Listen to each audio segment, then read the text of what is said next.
So it's fascinating partners here. And I'd like Rob to kick off the discussion and we'll play it from there. Okay, well, I'm just want to start by saying that it's a pleasure to be here with Isho and Akira again, and just kind of wonderful friends in this exploration that perhaps is the first of its kind. And so I want to start off with sunyata, which we haven't really explored in the last two sessions, and I'm understanding the sunyata to be close to or resonant with what Gendlin calls the implicit. Okay, just for the audience, sunyata is usually translated as emptiness. Is that right? Okay, just clarify that. Jean did not have a very deep understanding of Buddhism, and he thought that sunyata meant emptiness and that it was a nihilistic philosophy. But I think it's actually nihilistic in exactly the same way that the implicit is nihilistic. That it's a basic reality of human life that we form concepts and perceptions and out of something that can't be pointed to or something that can't be spoken, and that we can lose ourselves in the words and the cultural forms that we create out of nothing, as it were. And we end up in a kind of an ungrounded situation when we do that. And Jean's approach, and so what we need to do, like what we would want, is to find a more solid ground than just the culture and concepts that we received from whatever tradition we were born into. And so Gendlin is pointing to a basic reality, which is a kind of a generative something, which orients us in the world. It's kind of a ground for everything. It's almost like a figure ground kind of thing. It's the basis for speech. For example, as I'm speaking now, it comes from an unspoken sense of what I want to say. I don't know what it is I want to say until I've said it. I can't say it because it hasn't been spoken yet. But if I misspeak, I can tell immediately and I can correct myself. And everything is like that. So everything comes from something that can't be addressed, can't be defined, and yet it in a way defines instead. So Jean's way of approaching this was to, well, I guess maybe I want to pause and hear if Isho has any comments on what I've said so far. You're on mute. Yeah. Okay. Okay. So the Gendlin mentioned, or he used somewhere in his writing, he used the term shunyata. No, he never did. Oh, okay, okay. Yeah. Mhm. Um, and he thought it was like an emptiness. He thought it was a kind of nihilistic. So Um, he understood the emptiness as a Buddhist term or a Buddhist concept. he understood it as a Buddhist concept, but I don't think he understood what it meant. I see, I And see. yeah, But as you said, the term implicit is also tend to be understood as annihilating concept. yes, and I didn't develop that. Let me say what I meant. That Hmm. what Western philosophy has come to, and what Gene was dealing with, is a realization that all of our philosophical ideas and really all of our spiritual ideas, everything that we think and say and do, is a product of culture and history. And Hmm. even science has been shown Hmm. to be a product of culture and history. So It's kind of historical construct. Whatever we say or we use, whether it's our no, everyday conversation or scientific argument, all words or concept are historical construct. exactly, What do you mean? Okay. exactly, yes.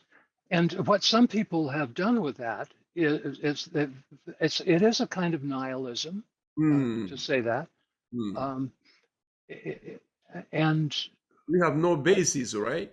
there's no basis. But No then ground. the scientists point Hmm. out correctly that in spite of our concepts being developed, products of culture and history, they still work.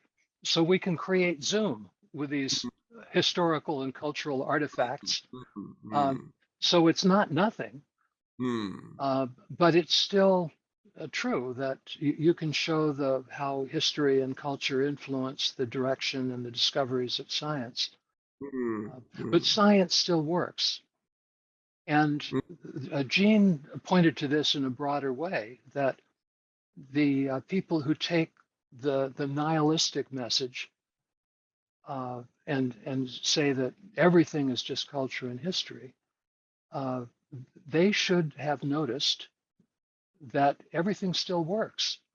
Hmm. We still have, we're able to have culture and we're able to talk to each other Hmm. most of the time, Hmm. in spite of everything being supposedly arbitrary. And Gene's point is that the the nihilistic postmodernists didn't go far enough. They should have asked why everything keeps on working. And Oh. that would have led them to the implicit. And Hmm. uh, the implicit being what can't be defined, it's not a thing. It really is no thing, nothing. And and then how do you do anything with that? Or how do you interact with that? How can you get to know that? Hmm. And that was, I think, Gene's uh, life's task, was to look at the relationship between what can be said and what can't be said. Hmm. So instead of falling into the nihilism, everything is relative, or everything is fiction, Yeah, or everything is illusion. Uh, yeah, by the using or applying the term implicit, the Gendlin is going to show us something more um, positive or tangible, or more like a what's a good word for that? Instead of destroying everything, he wants to show us the pathway to live our life more That's right. More, what should I say? Yeah, exactly. You can't say it, right? It's unsayable. Hmm. But that there is a ground, and Ground. there is a kind of implicit. Um, always we're in the midst of something, always in the midst of next steps, Hmm. and Hmm. there's an intricate situation that we are always part of, Hmm. and um, we can feel what's called for in that situation. Hmm. Uh, and Or maybe we can live meaningfully. How about we this? can, yes, I like that. Yeah, we can live meaningfully. Hmm. So then we could say it this way, that the discovery that everything that we say and do is a product of culture and history. Hmm. And then you add scientific determinism and materialism to that, and then that wipes out meaning. Everything's a product of Hmm. something else, and nothing's intrinsically meaningful. Hmm. And that you could say that's the crisis that Western Hmm. I, civilization has gotten itself into. hmm. And Gene is saying that, well, if it, that's Hmm. clearly not true. Like we're Hmm. living, we think it's meaningful to say that everything is meaningless. Hmm. Hmm. Hmm. And so Gene is looking, first of all, to show that there is meaning that's implicit, and what we can do is develop some aspect of it or another. We can't, we can't explicate the Hmm. whole Hmm. of the implicit or Hmm. of the intricacy that we're involved in. Hmm. But Hmm. whatever aspect is relevant, we can say, and Hmm. we can carry that forward step Hmm. by step. I see. I And we see. can do that in continuous interaction with the implicit. Hmm. Hmm. Uh, so that's, then I would talk about how he does that, but Hmm. just maybe pause here and just see if there are Okay. any. The emptiness, shunyata or shunya, literally means empty. But Hmm. we have to ask. We should ask. Keep asking. Empty of what? Empty of what? Right. This cup is empty, but cup that exists, right? This Hmm. cup is empty, but cup is here, right? Hmm. So, but water is empty in this cup, right? So empty, we should keep asking, or always keep asking, empty of what? Then in this context, Buddhist context, empty of self nature, its translation, it's a English translation of svabhava, literally means self nature. A Hmm. is by itself. Yes, That kind of understanding. It's a exactly. Yeah. えっと substantial entity. Sometimes I explain it. Substantial entity. Yeah. Yeah. Yeah. The A can be A by itself, and independently. Yeah. A Yeah. is nothing. A can be A, nothing to do with everything else. Yeah. Is there a tradition in Asian cultures Hmm. that things do have a self nature? That's basic misunderstanding of our common sense. A, because we name it, we name everything. And then this pen can Hmm. exist. Oh no, Gendlin's process model, it's called unit model. It's unit. Yeah, that's a unit. Well, he calls that the unit model. Yes. Harbor is a kind of unit model concept of Yes.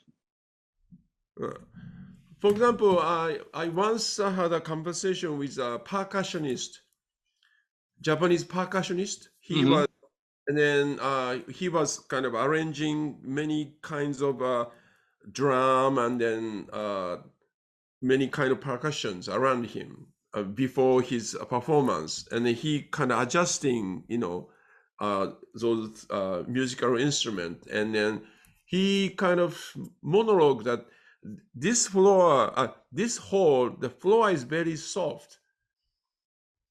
Floor is very soft, he said. That's why I should arrange this tightness of the conga, kind of Mhm. Mhm.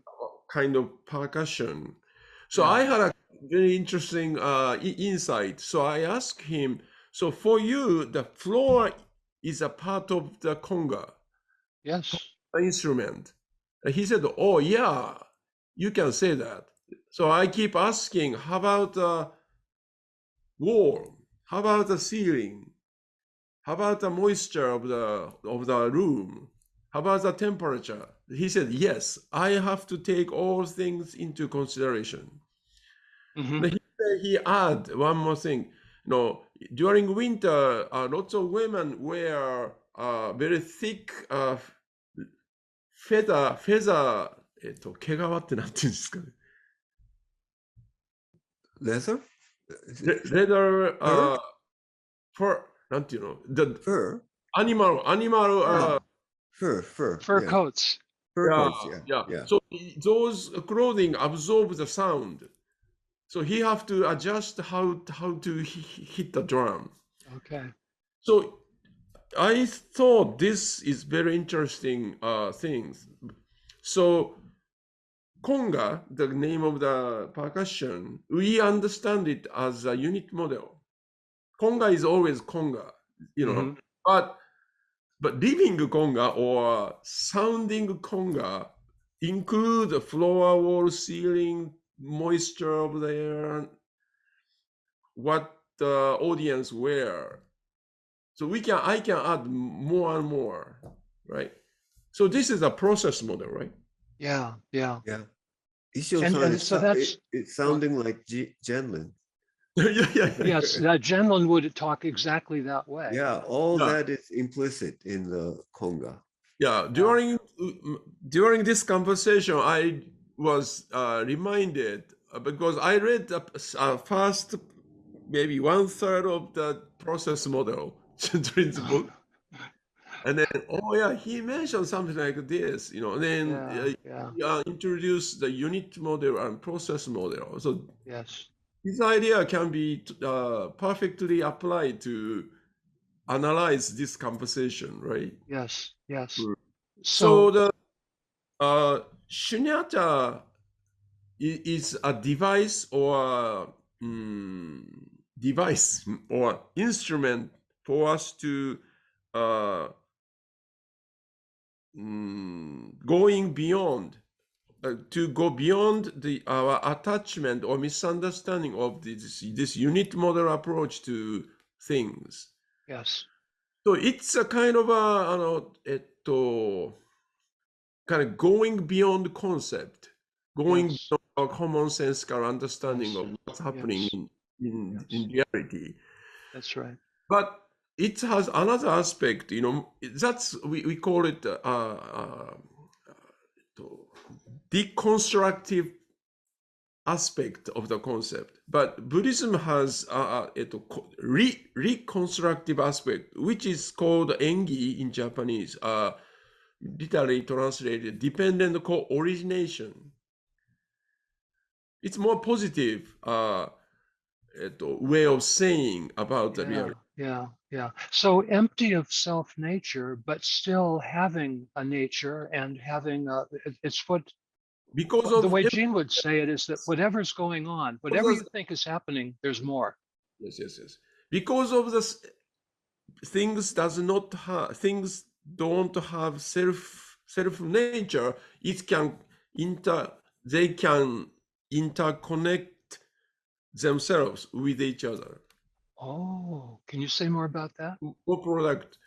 Its self nature means it's like a very hard a walnut. Walnut. Yes. Yes. It cannot interact with other things. Yeah. Yeah. The shell-like image, the self nature, right? A is a kind of unit Yeah. Yeah. Uh-huh. connection with other things. But if we don't have those shell-like self nature, it's penetrating to each other. Yeah. Yeah. And So that's why this world is more like a fluid, like more a fluid. more fluid. Yes. Yes. Fluidity of but by giving everything as a name and then make it like a shell, small Yes. Yeah. separated shell, we lose the flexibility Yeah. Yeah. or dynamism or maybe creativity Right. in Right. our mm. Yeah. So then,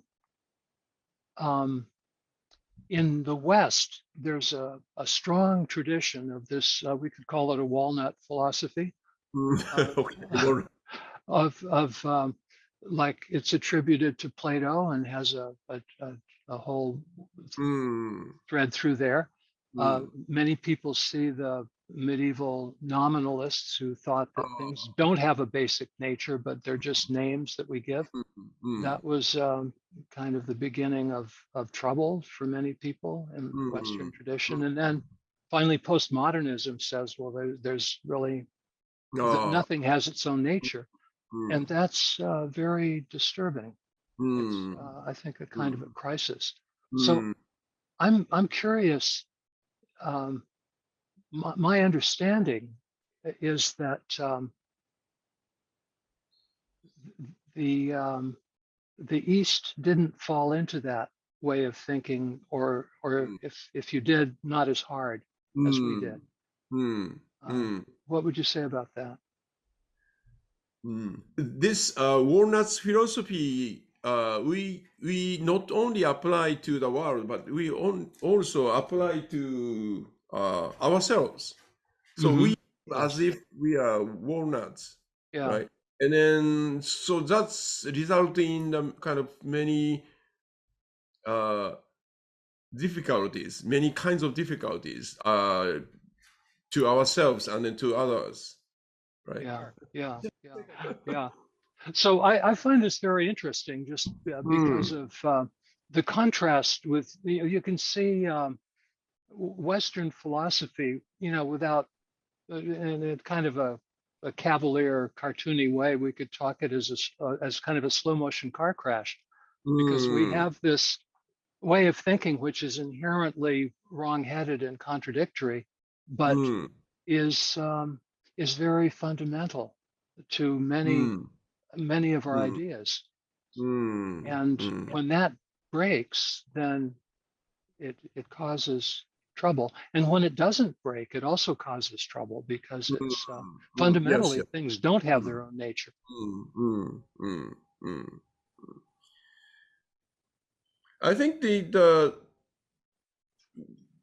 in the Buddhist tradition, why they invented the term shunyata is also coming from the understanding that it is uh, our attachment to Swabhava Hmm. cause, were causing a lot of difficulties or troubles. That Yes. it does not lead us to the nirvana or Hmm. happiness, true happiness. Yeah. Yeah. So Yeah. in order to correct our misunderstanding or loosen up our attachment to this self nature or to misunderstanding, the one aspect that they have to teach us uh, emptiness of self nature. Yes. Yeah. but And also it's very dangerous tool because some people easily misunderstood it and then result in nihilism.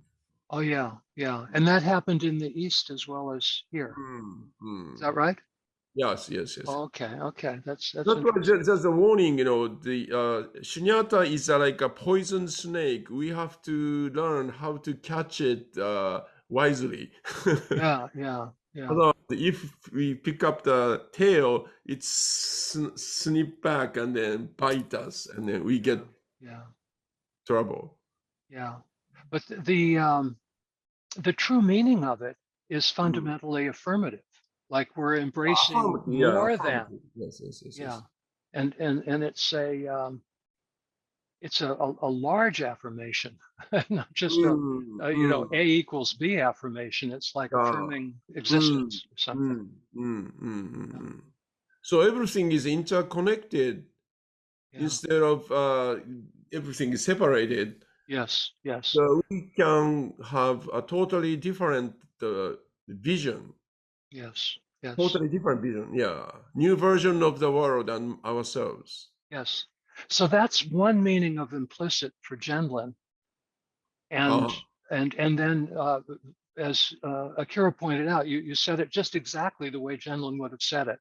That could have mm, come from the process model. mm, mm, Um, mm, and then another meaning is that there's in each situation and in each breath that we take, there's something implicit coming that each breath implies another breath, uh-huh, or each word implies another word, mm, uh, that we're mm. continuously um, carrying forward. We could So that's say, yeah. That's what I said using the term fluid, mhm, flowing. So uh-huh, okay. flowing forward. Yes, yes, And that's is right. that inherent in the concept of sunyata also? Yeah, yeah, fluidity, Uh-huh. And dynamism. a fluidity that is, Always it's something new emerging yeah, out of it. So it's a kind of productive emptiness. It's a a potential productive emptiness, a insanity, generative, generative. Yes, yes, yes. yeah. And it's also not just random. It's not like, I don't know, pulling random numbers or something. No, It's, no, it's very kind of order, chaos theory. yeah, It's create a beautiful patterns, right? oh, yeah, yeah. That everything interacts with everything else and generates something new. Yeah, nothing cannot behave independently. Right. So nothing can be random. Yes. Nothing can be random. Yeah. It And looks like random, but it has a kind of wider. If we can widen our view, or we see the long term in terms of the time, it's yeah, we can discover the order. yes, Like yes. cosmos means order, right? Cosmos. Yeah, yeah, cosmos. Mm. So I'm wanting to say one specific thing about it, and it's I'm having trouble saying it, that there's and kind of an organic rightness Mm. about the next step Mm. if it's able to be Mm. what's implied, or if it's able Mm. to be Mm. carrying forward the implicit, Mm. then the leaf of the plant will come out just in the right way, or the Mm. next word that I speak will be just the right word. And Mm. there's a fine determination to every Uh, next thing that happens mm. that cannot be spoken or defined, but Mm. we still feel it, that it was, or we can, yeah, Mm. it's the right thing by how it carries forward. Mm. Uh, So it's not automatic mechanical production. It's but if we support or allow, if we can allow the time for something to emerge by itself, not instead of imposing our preference or Yes. convenience or like and dislike and so on, or Mm-hmm. that Mm-hmm. organic productive process, it's something quite positive Yes. Yeah. will come out. But we often disturb it. Yes. Yes. So the problem is really that especially with our unit model thinking, Mm, we will try to do something the way we think it should be, and we're not mm, taking mm, into account the largeness. Yeah. mm, mm. But the It's question I'm something. trying to form here is that Mm, does does the concept of or the I don't know the tradition of sunyata have also this kind of right next step quality to it? ah, ah, mm, mm. My understanding of the shunyata up to now, I don't see something what you said right now. Okay. It's more like like a cool, objective description of how world operate. Okay. So But sunyata what you said is right now is more like out of shunyata will come more something more positive, more meaningful. Some kind of value element you want to add to it, right? that's what I'm trying to point Mm, to. Yes, mm, there's something good and mm, will come mm, uh, mm, from the process itself. But the mm. process wants, in quotes, Oh, I see. something next. Is it So for faith or hope? well, Gene would say that it's empirical, and he would Oh, say that if you have faith that it's going to happen, or you have hope that something's going to happen, you've conceptualized it, hmm. and you're going to get in the way of it. And also, it's just a wrong way of thinking. I see. And that he's saying that just if you feel it, you can feel an interaction, say that's going well, or you can Hmm. feel with a troubled family, if Hmm. you're a good therapist, can feel what's needed in the Oh, whole thing. I see. And Then I think if I understand what you are saying uh, properly, then that we stop using the term shunyata, we start using the Buddha nature. okay. It, it Oh, sounds more positive and then more like okay. you know, optimistic. I say Yes, optimistic yes, okay. Yeah, yeah. Buddha So nature. sunyata and then Buddha nature. Could we compare that to the yabgyam with sunyata and karuna in embrace? Karuna. Yeah, so some traditions said the Buddha nature is a manifestation. Yeah, Buddha nature manifests itself as a karuna or Okay, compassion. okay, yeah, It's yeah, not attribute to our moralistic behavior or something like that. This yeah, whole universe is filled or operate on the base of karuna and metta.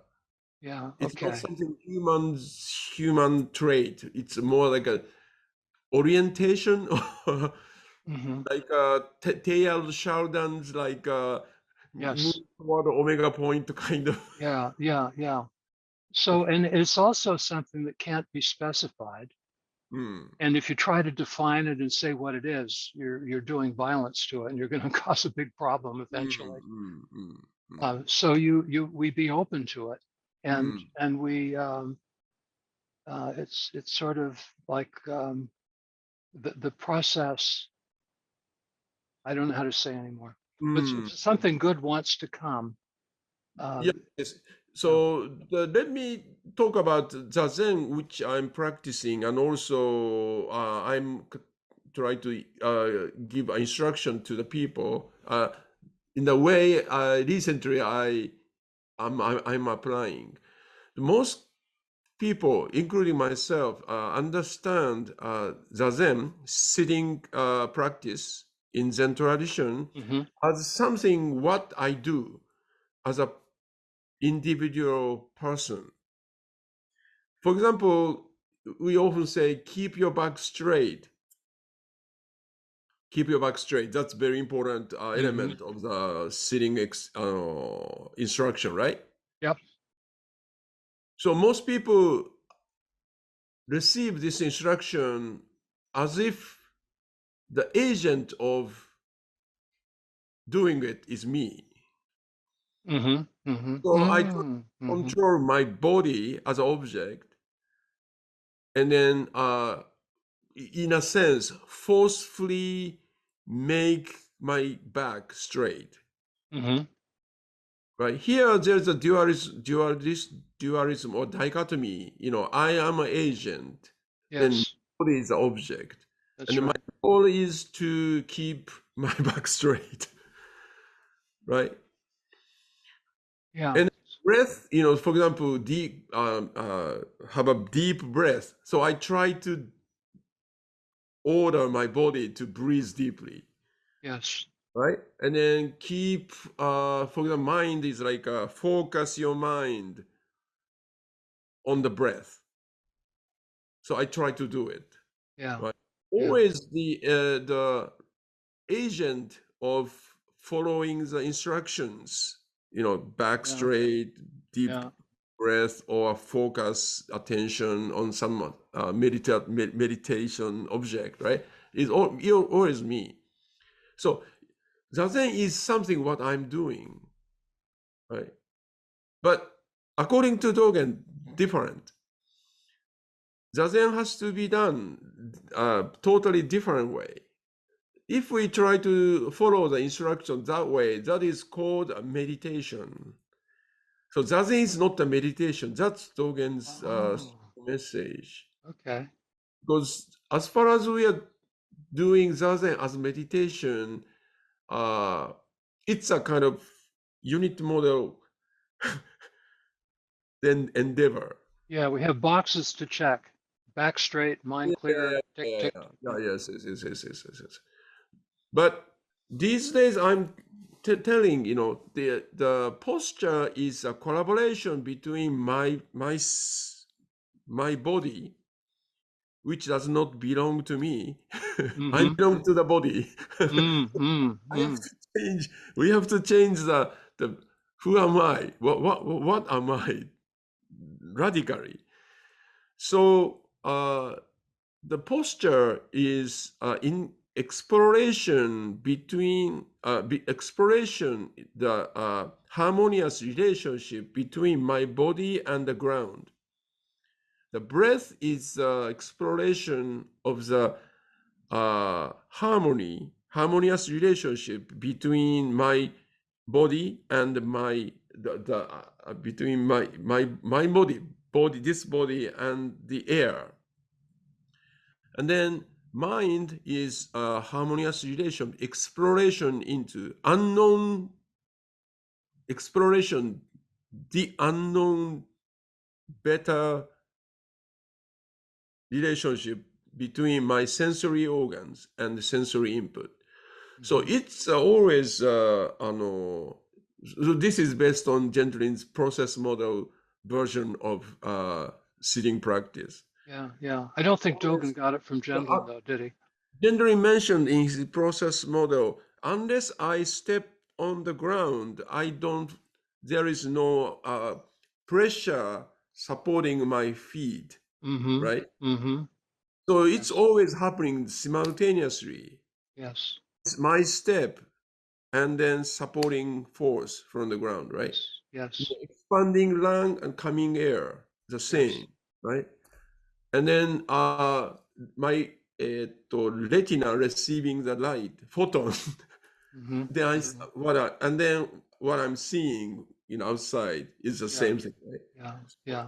Everywhere those interaction is happening constantly, simultaneously, not the cause and effect kind of relationship.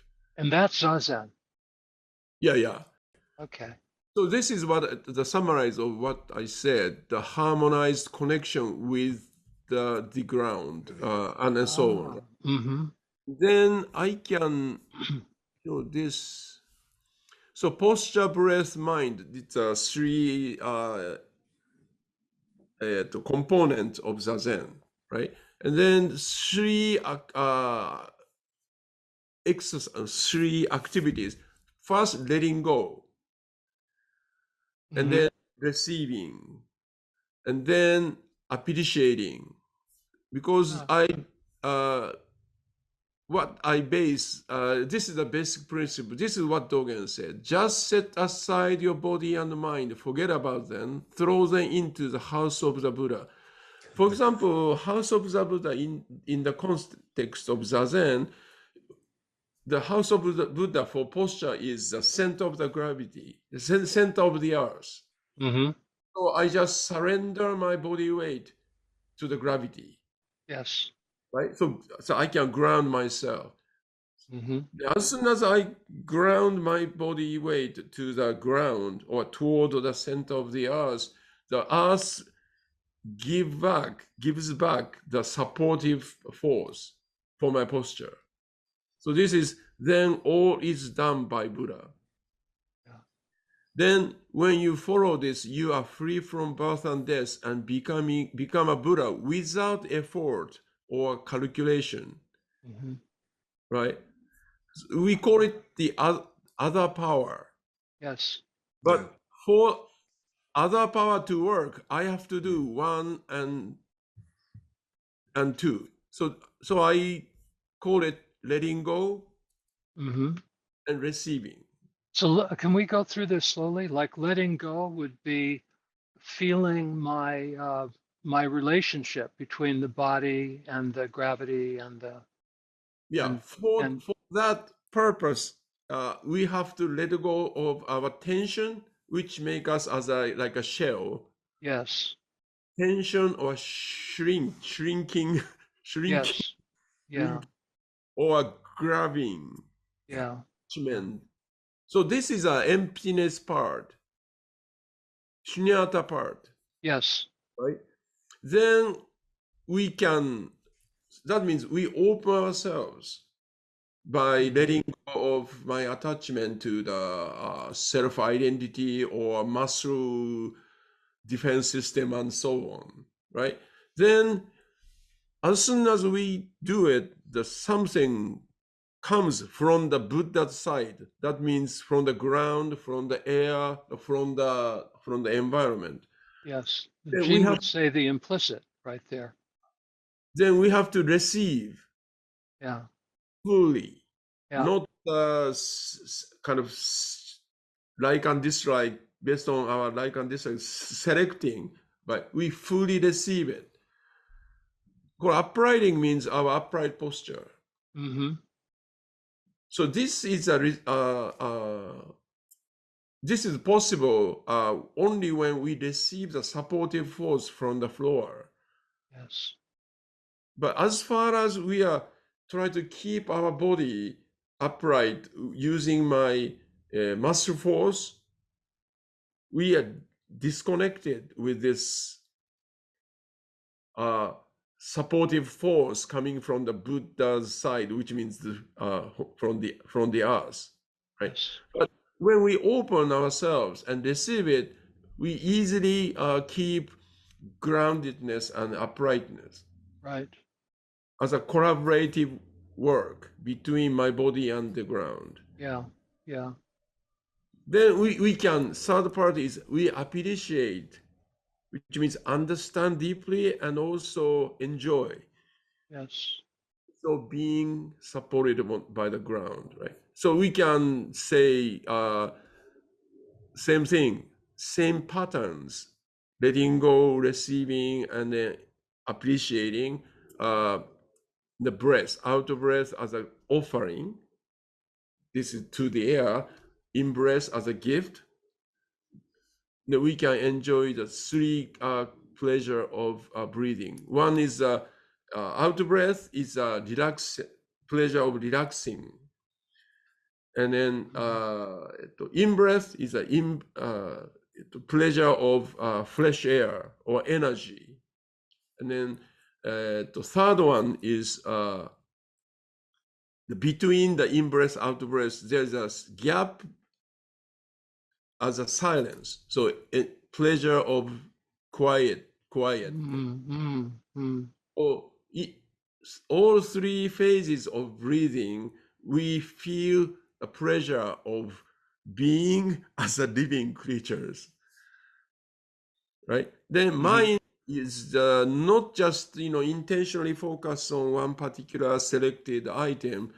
Rather, we deeply relax six sensory organs, includes the brain. Brain is a sensory organ in the Buddhist psychology. If the like ear receives the sound, the brain receives the coming and going images and thoughts. So we are letting go all tensions from the six sensory organs. Then our sensory organ become very sensitive, subtle receiver, sensor. So we fully receive whatever comes as it is, without naming it, without substantialize it by the birds singing or cars passing by, something like that. Just hear pee or go kind of things, right? Then Just say that again.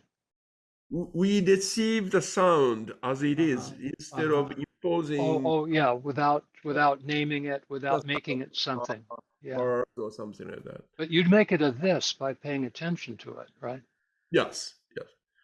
Then we can we can encounter this moment fleshly, because if we impose words or concept or names to what we perceive, we easily make our experience as a memory.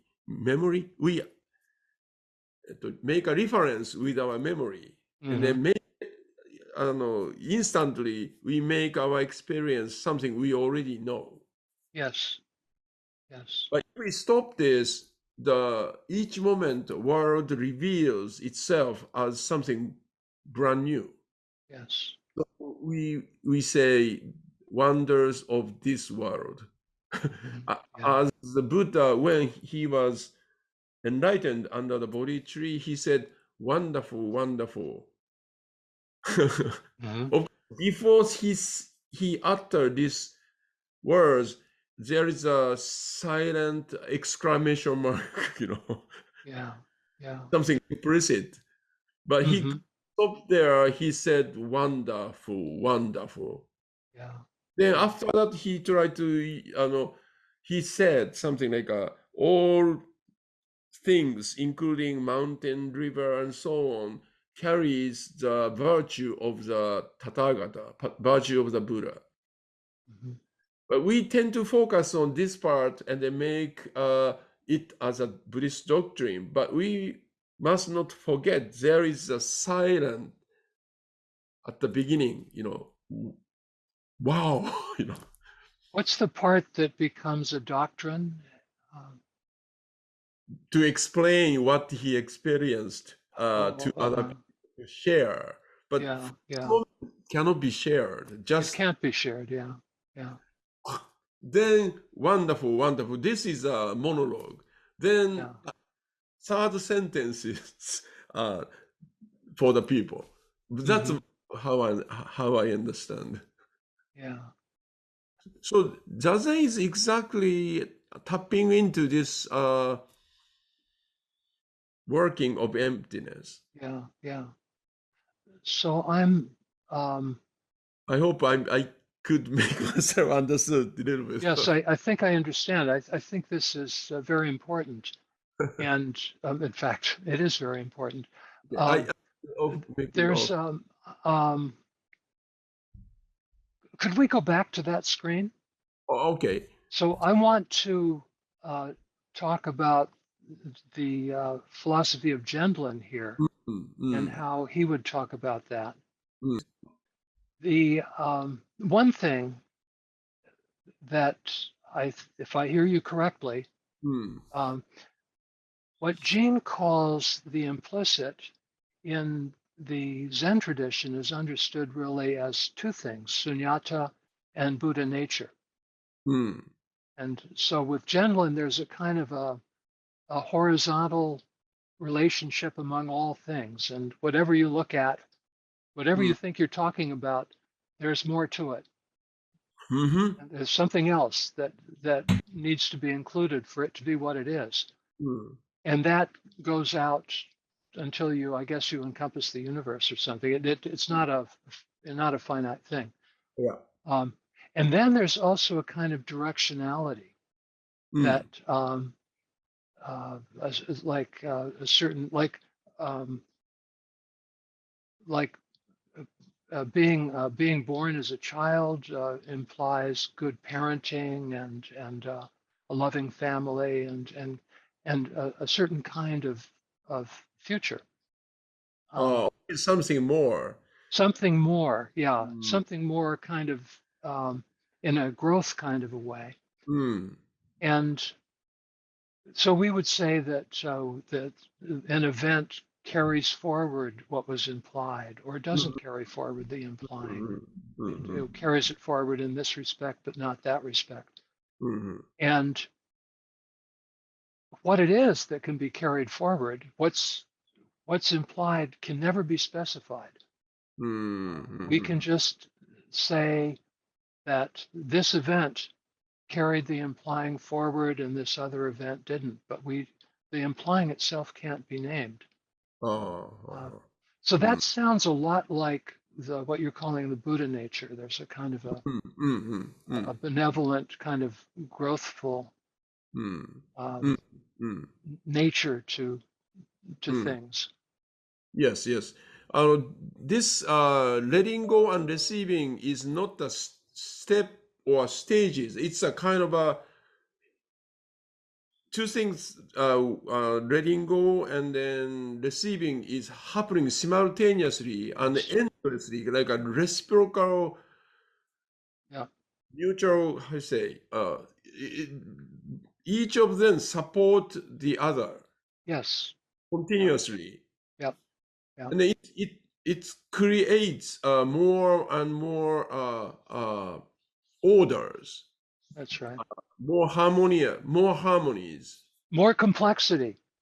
Yes, yes, more complex. Yes, yes, Yeah. yes, But a harmonious yes, complexity. yes, yes. Yeah. So we don't know where this process is going. That's right. Yeah, And to the extent that we think we know we're wrong, and the more sure we are, the more wrong we are. yeah, yeah. Yes, yes. So it's totally different from the, already we set up the perfect posture Mm-hmm. and then applying or imposing that perfect posture onto my body. Yes. So we Yes. are in that effort, we are always measuring the distance between now and then the goals, Yes. how I am, and then how I should be. Mm-hmm. But this, my understanding of Zazen, we at the beginning or even in the midst of the process or practice, we don't know what is the goal. Right. We always aware of but there is no set up goal, but the orientation should be there. It's not Yes. random or arbitrary. Yeah. how to say, some kind of clear orientation should be there, but not in my head. So I think that we have something like a perfect correspondence between sunyata and Buddha nature and what Mm, Jean means by the implicit. mm, And I think that's remarkable. yeah, letting go is more like a empty shunyata ness there. Yes, yes, More like a Buddha nature quality there. yeah. And the receiving is, yeah, the kind of the Buddha nature, which comes by itself, and we can't make Mm, it come. So it's It's a kind of gift, yes, surprising gift, yeah, yeah, yeah, unexpected. yeah. Now, That's one thing gra- that grace in the Christian term. grace, yeah, yeah. Um, the and you said that they're not steps, It's not and step and one, of two. course, and Jean agrees, it's not Mm, steps. mm, There's one little wrinkle here. mm. I'm not sure if it even matters, but Jean talks about holding and letting, and Holding and letting. what he means is that holding is um, steadying your attention on some aspect Mm, or mhm. something. Keep instead of going off in all directions, being Okay. steady, and then Holding, right? holding. So you keep a steady frame, Mm, and then within the frame something comes, and it comes from a Buddha nature, not from my mm, imagination or something. mm, But you have to create the space for something to come, and so he mm, calls the mm. creating the space the Right, right. holding, Holding. and then Mm, the thing coming, something coming that would be the Buddha nature, and mm, he would call it the implicit. mm, mm, So, how does that feel to you? mm, mm. S-えーっと、okay. If we are moving toward the right or correct orientation, as a result of it, the comfortableness or sense of harmony we feel as a gift, as a sign. Yes. so, and then opposite to this, the sign of comfort is just pain or uncomfortableness. So I use those signs as a not how to say it, like a feedback from Yeah, the like feedback. Yeah. implicit feedback hmm from the Buddha nature. Yeah. Yeah. Uh-huh. Telling no, not that way, this way, or like my old habit of tensing up on my shoulder hmm is coming back, so let it go. So hmm something is guiding me. So Yeah. guiding principle is working during Yeah. zazen. Yeah, Yeah. it's not total, giving up. I have a legitimate role to take in the process. It's not total give up. It's something that I am doing my own job. Yeah. Yeah. That's There's a it. way in from Gendlin's point of view, or his language, he'd say that the we have to create an opening or create a space and be Mm, open. mm, For example, we can't have our minds be cluttered with what we're going to be doing tomorrow mm, or something. We have to be open and present and able to receive. Mm, mm, Uh, mm, mm. So this is a training is not good words. We use in Japan, in Japanese we have a term keiko. mhm, mhm, It's quite different from training or exercise. Keiko, the big difference between keiko and training is training. There is a explicit goal, and also clear and also explicit procedure. Procedure. mhm. In keiko, it's like both are missing. We are Yeah. not told what should be achieved. We are Okay. simply repeating a simple movement. Hmm. And it's quite vague, actually. Uh-huh. Uh, Within this vagueness, something important is hidden, kind of implicitly. Mm. The training, the teacher make everything clear, right? And also student can ask, what should be done, and then answer should be there for those questions. But keiko, just traditional style of learning keiko is shut up, just do what you are told. That's the translation of Keiko. Okay. Can I just raise So, one point? Is about when I translate the word implicit into Japanese, it's very hard to translate. I make a distinction between the word implicit and implying. yeah. Although they come from the same root word, it sort of means different. Yeah. So when you say about the implicit in sunyata, yes, I could see that.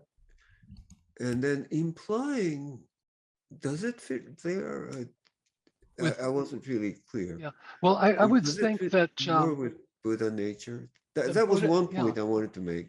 yeah. And the other But one was, maybe I could say that sure, what I'm okay. hearing is that the implying would correspond more to Buddha nature, Oh, and the implicit would be more to sunyata. sunyata. But Gene would, I think, he would say something like both words, implicit and implying, are pointing to something that doesn't have a word, so it almost doesn't matter. It really would be a question of what do you mean, and something like that. So It you wouldn't want to sort of say that the implicit means this and implying means that. It's they're both mean the same thing in a way. But then we could also say that implying is more in the direction of Buddha nature. Yeah. So go ahead. Okay, so that was one point I just wanted to make. The other one was, I think when I was looking at the issues, Zazen, I think the point is to give up the ego, Yeah. right? So it's not you sitting; it's that they're sitting, Yeah. and there's gravity.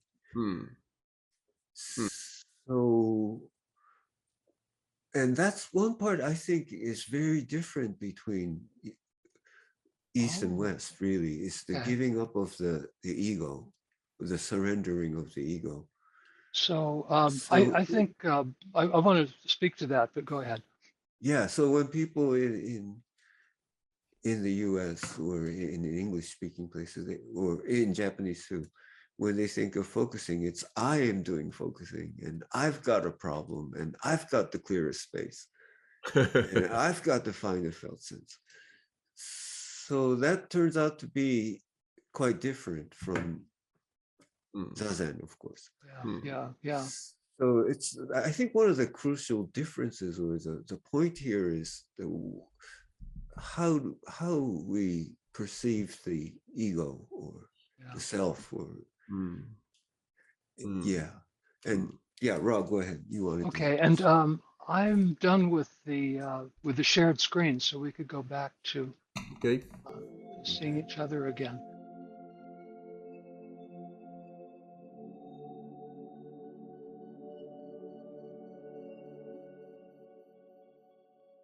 Great. So this is very much in tune with the process model. Okay. One of the things that comes from the process model is that we are continuous, he would say at least, continuous re-recognizing of what we just did. And there's a whole story about that. And what does he mean by that? But what it means from the point of view of self is that there is no essential self. Right. The self is a process which is continuously generated, like riding a bicycle. There's no bicycle riding as such. There's somebody doing something. And so the self is continuously generated like a upright bicycle. Right. And then where it leads in chapter 8 is the a versioning of the implicit, sort of feeling continuously what's implied with taking away the what. And that as we become more sensitive to that, we surrender our own intentions, because we sense in this that there's something stronger, better, bigger, wiser, or something that we can receive from and listen to. And so he uses words like surrender.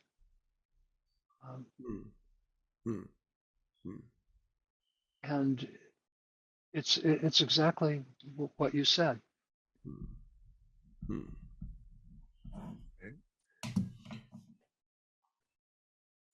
And also, I agree with you, by the way, that we tend to get wrapped up in that it's me doing this. It's me. Right. And I think one of the nice things about the focusing process is that you can start off being very egocentric and selfish. And, how can I get my boss to give me a raise, or how can I do this or that? But as you're tuning in to the implicit and listening more and more and practicing, you begin to take in more and more. You begin to feel the sunyata as well as the Buddha nature aspect. And as it grows, there's, I think, a natural development towards something deeper and more spiritual, so that you would maybe take up zazen or other things to assist your focusing.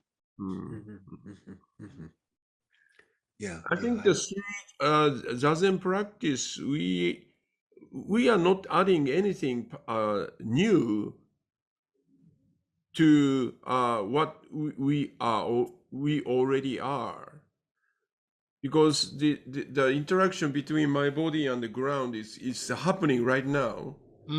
That's why I can sit this way, and also I continue this life, keep breathing, right? Exchange between my body and then air also. Then I'm hearing your voice, right? Yeah. So it's nothing different, but Zazen is more like because I summarize those interaction is as like how we live. It's quite ordinary, but itself is very extraordinary, Yeah. because this universe entropy is right, increasing, but here in somehow entropy is decreasing maintaining this very Right. complicated order. It's Right. a miracle, right? But we take it for granted, Yeah. and our attitude toward a relationship with ground, air, and then sensory input is very shallow, sloppy, and then mindless, Mm-hmm. forgetful, right? Mm-hmm. So that's create a lot of difficulty in our living, and then make our life more like a disorder or complicated and troublesome. Yeah. So based on this understanding, Buddha or the Buddhist tradition invented uh, the activity in which we re-examine how we live really So is by as an exploration into the harmonious connection with ground, air, and then sensory input. yeah. So here might be a difference, and so let's Mm, explore it. Um, Gendlin would say that we are the interaction with our mm, environment. mm. So, and that Mm, our bodies include the sunlight and the plants and the mm, mm, gravity and everything. mm, So, and the air. mm. So our life process is not located just in the body. It's in a, Yes, yes, yes. and, and so then in a sense, we are that interaction. Mm. And We are the interaction. Yes, yes. we are that interaction. Mm, And then as the interaction changes, we mm, change. mm, mm, mm, So we can be in an animal kind of interaction where we're seeking food and running from mm, predators, mm, and mm, or we can be in a social language mm, interaction where mm, we're mm, doing our jobs and raising our mm, families and mm, making, engaging in friendships and grocery shopping, and buying a new car, yeah, yeah. and um, and so that's a kind of self. It's a way of being. Mm, mm. And then there's also a way um, of interacting with the implicit uh, Oh, by focusing, mm, or by other methods. He would probably allow by meditation as well. mm, But that as we shift from, say, an animal environment to a social mm, language culture mm, environment mm, mm, to interacting with the implicit, mm, then we change. We're kind of like a different kind of self mm, at each of those levels. mm, At the same time, saying that the self is a process. It's not mm, essential. mm, In fact, one of the signs, I guess, of its non-essential nature is that it can mm, change so mm, radically. mm, Yeah. mm, mm. So it feels to me like there isn't a deep contradiction here, but it feels like there's some kind of difference. Mm, mm, mm. For example, the not always so, but during Zazen or right after Zazen, I feel like that my way of perceiving myself and the world, or relationship between them, me and the world, between the people, I the taste of those experiences somehow different. Hmm. Yes. Yeah. Like when I see now I'm looking at the through my windows the trees and then grasses, right? But and then usually I think the what I see is the way of my seeing those landscape is like only above the ground, only Mhm. above the ground, and also very rough sketch, Mhm. very rough. But after or during Zazen, the perception of the world is more like a subtle, more like a not the rough sketch, more detailed. Yeah, Mm. And very more also, precise. I can see some the under the ground kind of thing. I I cannot see, but I feel the depth of the landscape, Mhm. right? Mhm. Yeah. So I Yeah. can see more like a tapped into implicitness of this explicit world kind of thing. Mm. More Yes. like Mm. depth and width and then details Yeah. Mm. can be. I'm receiving more Mhm. like more than that.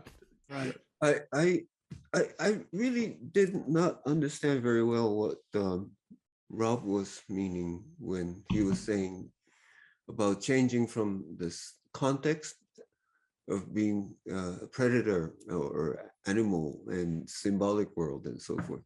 Hmm. Because, you know, the world always already is changing in a way. Uh, we are in English right now. And the minute this ends and I start into my Japanese mode, my body feels different. Mhm. Hmm. The implicit is different. Mhm. And what is implying is also different. Yes. Hmm. And the minute I step outside and go to a different meeting, everything is different. Hmm. Mhm. So we're always already in a context. I think it comes from like Heidegger's, Yeah, being in yeah. the world. Mhm. It's always already in a context. And in this context, there is this implying in the implicit. Yeah. And so we're always in and out of this context, is what I feel. So Gene would agree with you that, but the different worlds, like the cultural linguistic worlds that we create, are in one level or one stage, and that would be the Social. pattern Yeah. space, he would call it. Right. It's Okay. Yeah. language and pattern, and it's to speak like to live in one linguistic community and shift, and you can do it just by thinking in a different language without even moving. Mhm. Just That's right. That's right. Yeah. the world changes, but it's still a kind. It's much like the French or English or Japanese worlds are much closer than the world of our dog or cat and us. Mm. Mm. And they're aware of different things and they're interacting with a Right. Right. different kind of environment. Yeah. But I cannot be a dog. No, no, Hmm. Right. So yeah, yeah. I But could see it from a bystander perspective, yeah, from his observer point of view. his reason for having that be one of the stages is that it helps uh, understand perception and behavior and feeling. So we have a beginning of consciousness, Mhm. sentience, and then language changes that. Yeah. Hmm. And so he's able to make that distinction by having Right. those stages. Um, Right. and then when we move into interacting with the implicit, then he's calling that a whole new stage. And we're a Mm-hmm. different kind of person when we're doing that. So Mm-hmm. he would say, I think, that when Isho feels the roots of the trees in the ground, Hmm. feeling like the granular detail of everything with Hmm. such Hmm. precision, that Hmm. he's different than when he's filling out his income tax form or something. Income tax form. Exactly. Oh yeah. Well, what about this thing about language? Because one of the things I notice about the difference is, I think Western or even focusing or Gendlin's philosophy is much more verbal. Yeah. Zen meditation or Zazen. Yeah. Yeah. We don't rely on words in Yeah. Zazen. Yeah. So I think the value of language is much higher in Western philosophy than in East. Yeah. And I see that as a big, major difference. Isho-san, what do you think about that? But here same no, as shunyata and the Buddha nature kind of thing, the negative and positive, negation and affirmation kind of things. The Zen has also two aspects. Taking out the language, shut up, do this kind of type of, Yeah. or whatever you say, it's already mistake type of message. Right. But the other aspect is speak. The Zen master grab the disciples, close like this, and then speak. Speak the true words, not the borrowed or fake words.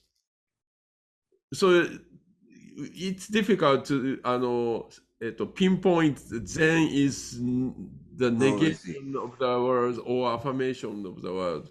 If you attach to the language, Zen said, don't speak anything, don't open your mouth, right? But if you attain if you deeply understand the danger of the words, but still you have a compassion or the bodhisattva vow to save all sentient beings. The only instrument is language. So speak the words which liberate people instead of confining the people. I see. So we need both negation, affirmation, depending on the situation or task. So I teased Gene about what he was doing. I said that you, Gene, have written 4 or 5 books, and you've written like 400 articles, all these words about what can't be said. And he he laughed and he said, yeah, that, and then he got serious. He said that my goal has been to look at the boundary between what is sayable and what is unsayable, and to say everything possible about that boundary.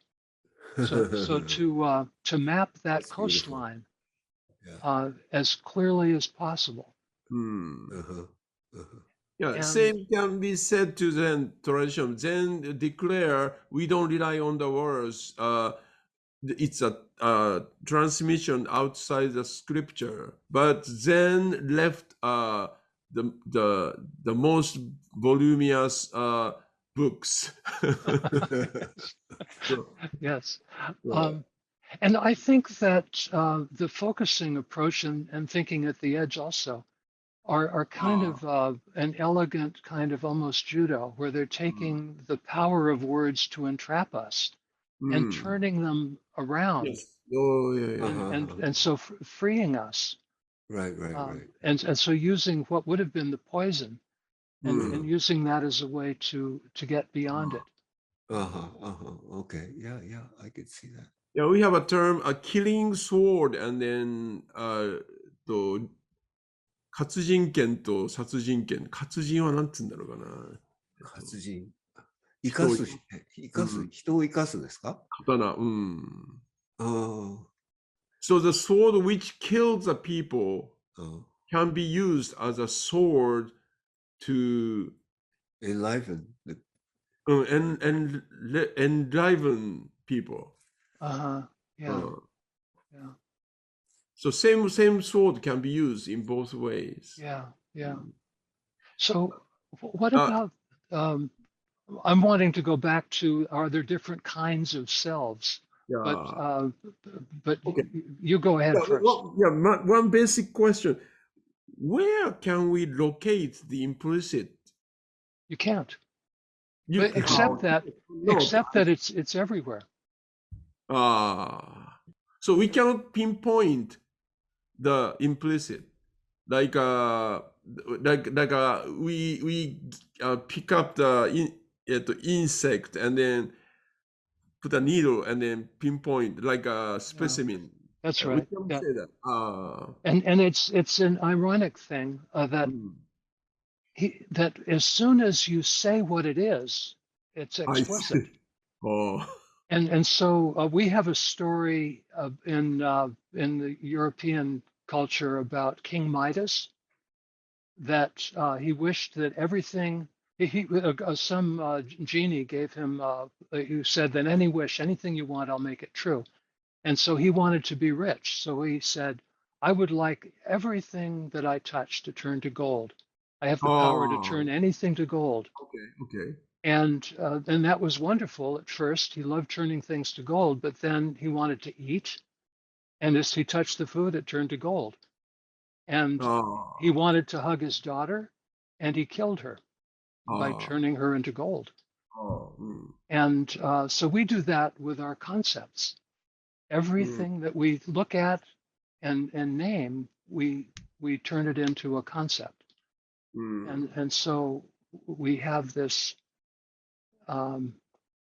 power to really take the life out of everything, out of being, and make it into just units. And so that's what Gina's turned around. We can't pinpoint the implicit, because just pointing to it and making it a this turns it into a thing. But what we can do is the holding and letting. We can hold space and we can version it, something like the finger running over a textured surface. So we don't stay with any one spot. We change our words, like in focusing, we change the handle continuously as the felt sense changes, and then we can feel the kind of the texture of the implicit as we're moving through our focusing. And if we ever stop with one word, one handle, and we say, this is what it is, it's no longer implicit. But if we say, this is an aspect of it, but there's more, and then we try to say the more, and then we have something new, and then we say, well, but this is just an aspect also, and there's more. And we keep on going. And that allows us to feel and interact with the implicit in a new kind of way.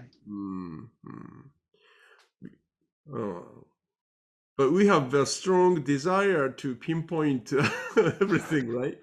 Right, exactly. You have that in Zen also? Yes. Wow. Zen is one,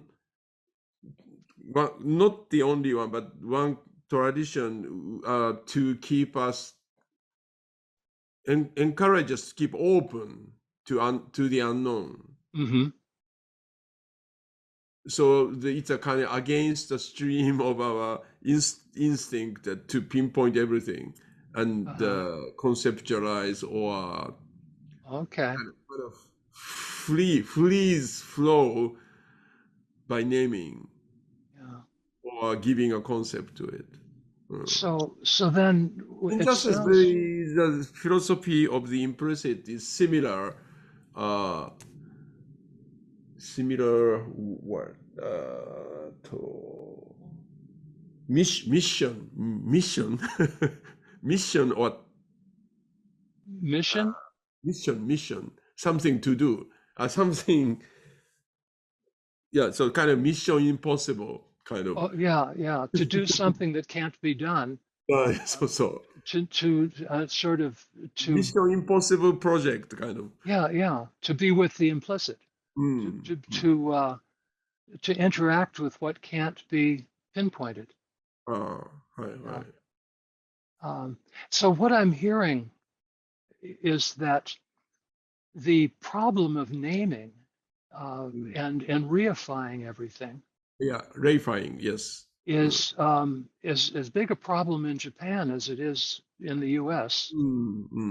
And that Zen has the role of helping people get out of that in a way Yeah, similar to how. originally so, but once it's established, it start having a doctrine and then try to explain everything away. Yeah. Forget about the implicit. So now I think it's time to be shaken again by Zen. Okay. Then Yeah. also Zen should be also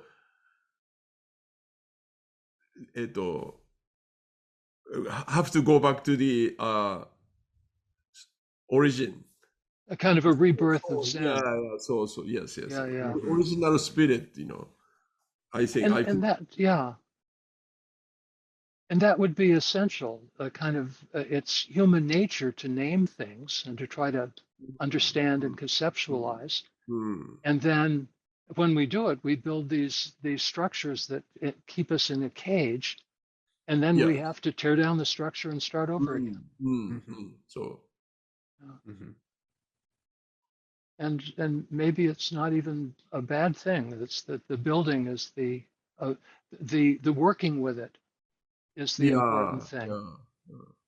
But living things is the two aspect is always happening simultaneously. Like look at the wood burning, right? One aspect, the wood is dying, right? Yeah. But through the process of this destruction, the flame is being born.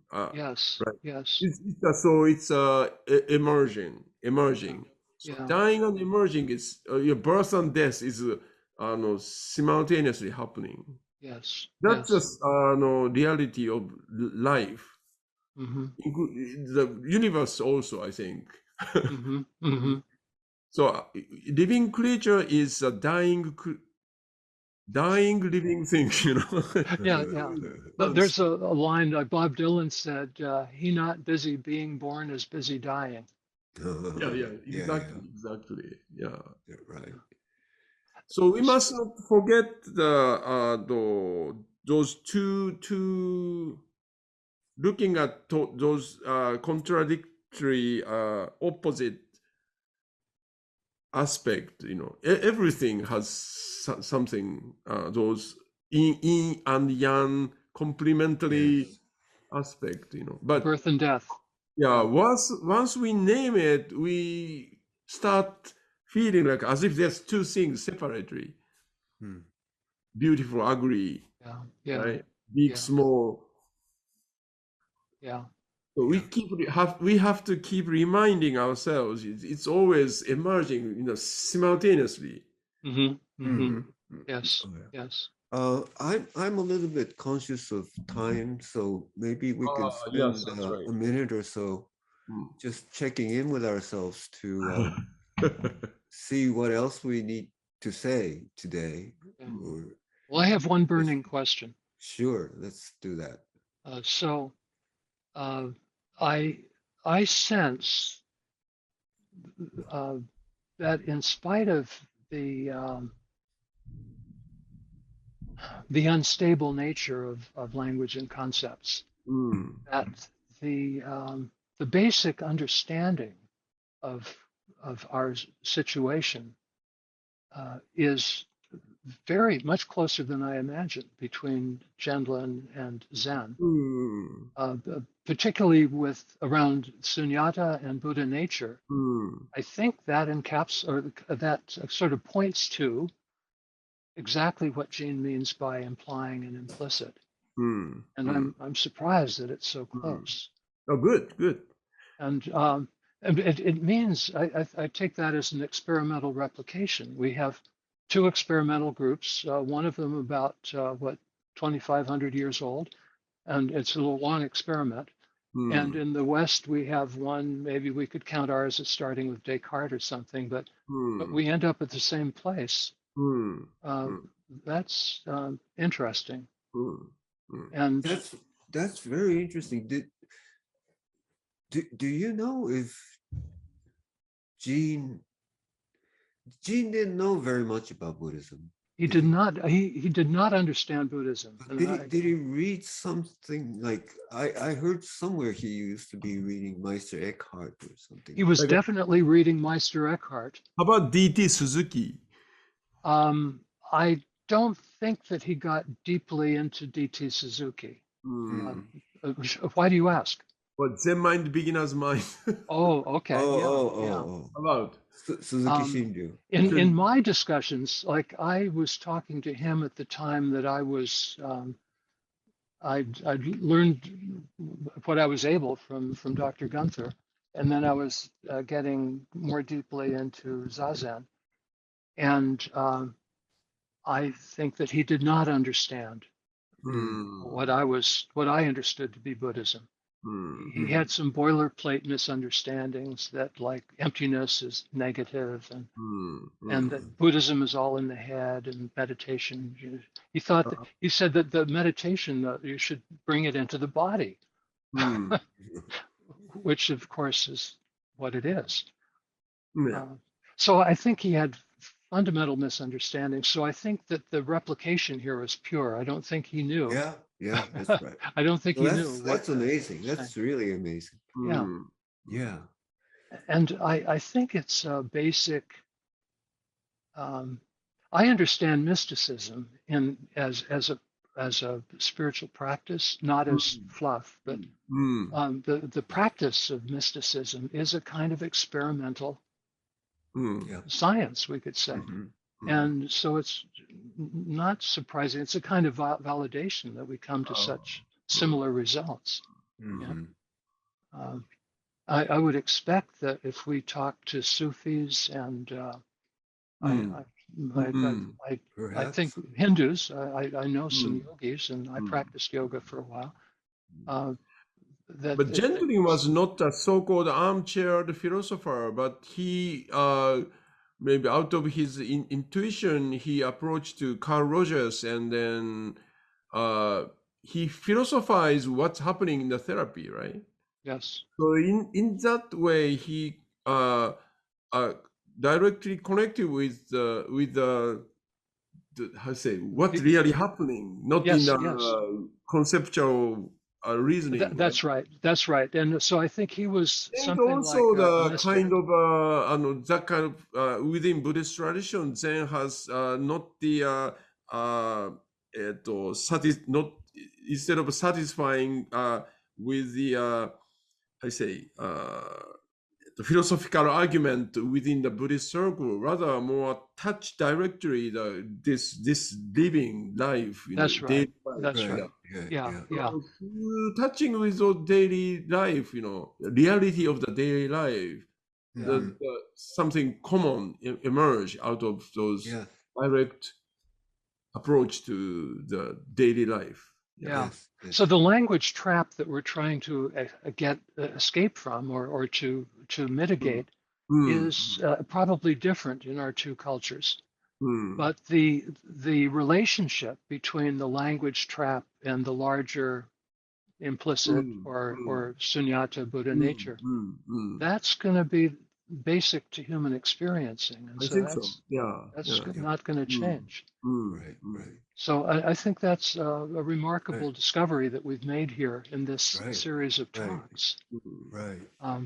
But then I want to go back to the question of different kinds of self. So Gene in the process model has these stages of kind of an animal being and a social pattern languaged being, and then you would call it an I of I, an implicit an instance of itself being the being that interacts with the implicit. And I have to study that part of the process model for the I next. would love to read if you want to join me and read the process model, we could get a small A team of process model explorers Oh, together. that's great. That's great. Yeah, I I think want to study that book more deeply and intensively. Yeah, okay. I Well, think it's give me a lot of insight and also hint to articulate what Zen or particularly Dogen's writing. Yeah. yeah. So Dogen is supposedly close to Meister Eckhart, Hmm. and Gene was definitely into Meister Eckhart. Oh, I see. Uh, Oh. he I see. kept a book of sermons of Meister Eckhart Ah. Mm. right next to his chair Oh, really? the whole time that I knew him. Ah. Uh-huh. And this was a very old book. This is probably printed right around the end of World War II. Oh. Uh-huh. And the Uh-huh. pages are so old that they crumble if you touch them. But Oh, he yeah. kept You that read with him many times. Oh. many times, and he had it underlined, and Impressive. yeah, and Uh-huh. nothing else stayed right by his chair. Everything else rotated, Mm, mm, mm, Oh. but Meister Eckhart was there.